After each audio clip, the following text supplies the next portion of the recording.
शांति। 29 जुलाई 2021 की मुरली से पारलौकिक विचित्र बाप का हम सब बच्चों के लिए होमवर्क। आज बाबा हम सब बच्चों से एक प्रतिज्ञा करवा रहे हैं। बाबा कहते, मीठे बच्चे प्रतिज्ञा करो कि बाबा हम कोई भी विकर्म नहीं करेंगे। 5 विकारों का हम आपको दान देते हैं। तो आज पहला होमवर्क तो हम यही करेंगे, दिन में कई बार सामने बाबा को देखेंगे और खुद को याद कराएंगे। पहले तो बाबा को बोलेंगे, बाबा हमने 5 विकारों का आपको दान दे दिया। जब भगवान हमसे कह रहे हैं कि बच्चों वादा करो, प्रतिज्ञा करो, तो आज हम वादा करेंगे और देखेंगे मुझ आत्मा से एक एक विकार निकल निकल कर बाबा के पास जा रहा है। काम विकार गया, क्रोध विकार गया, सारे विकार मैंने बाबा को सौंप दिए। बाबा हमें बहुत ही प्यार से कहते हैं, क्योंकि बाबा जानते हैं ना कि यह कितनी बड़ी प्रतिज्ञा है। तो बाबा कहते हैं, यह भी बाप जानते हैं कि विकार कोई ऐसे फट से नहीं छूटेंगे, टाइम लगता है, लेकिन अंदर डर रहना चाहिए। हम विकारों का दान देकर फिर लेंगे तो बड़ा पाप हो जाएगा। तो बाबा हमें यह भी समझा रहे हैं कि बाबा समझता है कि ये प्रतिज्ञा कर रहे हो तुम, लेकिन ये निभाना थोड़ा मुश्किल है, लेकिन तुम्हें अंदर में डर रहना चाहिए कि मैंने तो इस विकार का दान दे दिया और अगर मैं वापस लूंगी तो मुझे पाप लग जाएगा। तो आज हम सारा दिन मन को समझाएंगे।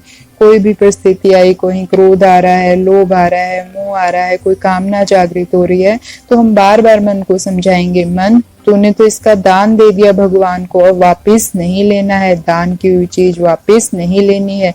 बार बार हम मन को ये समझाएंगे, देखेंगे मैंने तो बाबा को दान कर दिया। बाबा को सामने देखेंगे 5 विकार तो बाबा की झोली में है, और मन को समझाएंगे अब वापस नहीं लेना है। परिस्थितियां आएंगी दिन में, लेकिन हमें क्या करना है, ये तो मैंने बाबा को सौंप दिया। जब हम बार बार मन को ये समझाएंगे तो धीरे धीरे क्या है, हमारे ये अभ्यास पक्का हो जाएगा और हम फिर विकारों में नहीं जाएंगे।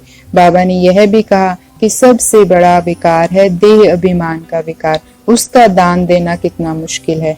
तो आज हम देह अभिमान का तो त्याग करेंगे ही, इस विकार का तो दान कर ही देंगे।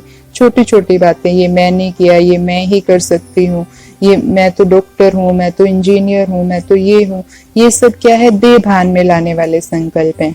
तो इन सारे संकल्पों से आज उपराम होकर एक ही संकल्प कि मैं तो आत्मा हूँ, मेरे अंदर ये गुण है, ये गुण है, ये गुण है, मेरे कर्मों का फल इतना अच्छा है कि मैं डॉक्टर बन गई, मैंने कोई अच्छे कर्म किए होंगे, लेकिन अब मुझे उससे भी अच्छे कर्म करने हैं, क्योंकि मैं आत्मा हूँ, मैं कर्म करवा रही हूँ। तो जब हम आत्मा का पाठ पक्का करेंगे, सारा दिन कुछ भी आया कि मैंने ऐसे किया, मैं ऐसे करती हूँ, तो हमें याद कराना है, नहीं, ये गुण मुझे बाबा ने दिया है।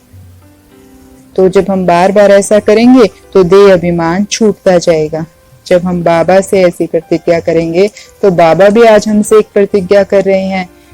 बाबा प्रतिज्ञा करते हैं, अगर निरंतर याद करने का पुरुषार्थ करेंगे तो विकर्म विनाश हो जाएंगे। तो निरंतर याद, बाबा ने ये नहीं कहा कि सुबह याद कर लिया अमृत वेला, शाम को याद कर लिया, नहीं, निरंतर याद करेंगे तो विकर्म विनाश हो जाएंगे। ये भगवान की प्रतिज्ञा है हम बच्चों से।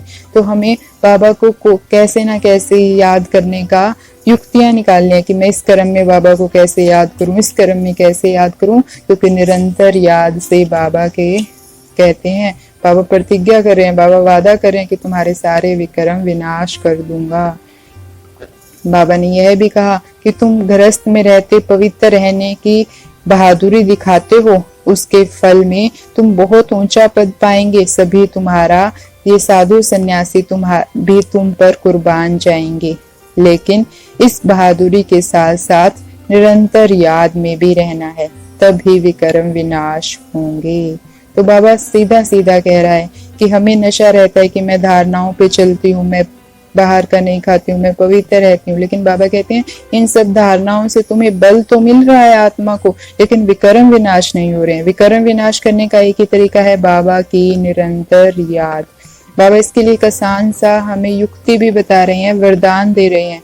तो देखेंगे हम, बाबा का हाथ मेरे सिर पे है और बाबा वरदान दे रहे हैं, उपराम और एवर रेडी बन, बुद्धि द्वारा अशरीरीपन का अभ्यास करने वाले सर्व कलाओं से संपन्न भव। आज बाबा ने मुझे सर्व कलाओं से संपन्न बनने का वरदान दे दिया। लेकिन बाबा इसकी युक्ति बता रहे हैं कि तुम क्या करोगे ऐसा जिससे सर्व कला संपन्न बन जाओगे। बाबा ने कहा कि एक ही कला अगर तुम धारण कर लोगे तो 16 बाकी 15 कलाएं अपने आप आ जाएगी। वो एक कला कौन सी है? आप बच्चे बुद्धि को जब चाहो, जितना समय चाहो, जहां स्थित करना चाहो वहां स्थित कर लो। यह सबसे बड़ी कला है और इस एक कला से 16 कला संपन्न बन जाएंगे। इसके लिए उपराम और एवर रेडी बनो कि जो ऑर्डर प्रमाण 1 सेकंड में अशरीरी बन जाओ। तो हमें 16 कलाओं के लिए अलग अलग अभ्यास करने की जरूरत नहीं है। बाबा ने एक ही कला बताई जिसमें सारी कलाएं अपने आप आ जाएंगी, वो है।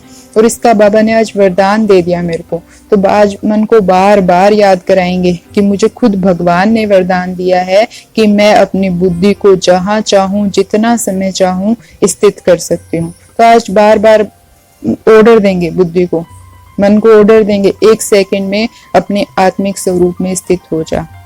और मन भागेगा इधर उधर, लेकिन अभ्यास से सारी चीजें हो जाती है और वरदान मिला है तो सफलता तो है ही है। तो आज सारा दिन बार बार 2 पाठ पक्के करेंगे। एक तो मन को समझाएंगे मैंने विकारों का दान दे दिया, जब विकारों का दान दे दिया तो मेरा कुछ है ही नहीं, तो मैं आत्मा हूँ और मैं जहां चाहूं, जितना समय चाहूं बुद्धि को स्थिर कर सकती हूँ। इसका मुझे खुद भगवान ने वरदान दिया है। तो आज सारा दिन मन को ऑर्डर करेंगे, मन 1 सेकंड में आत्मिक भान में स्थित हो जा और देखेंगे मैं आत्मा चमचमाता सितारा। जब बार बार हम ये, और बाबा ने कहा जितना समय चाहो, अगर मैं चाहूं कि 10 मिनट में इस आत्मिक स्थिति में रहूं तो 10 मिनट भी रह सकती हूँ।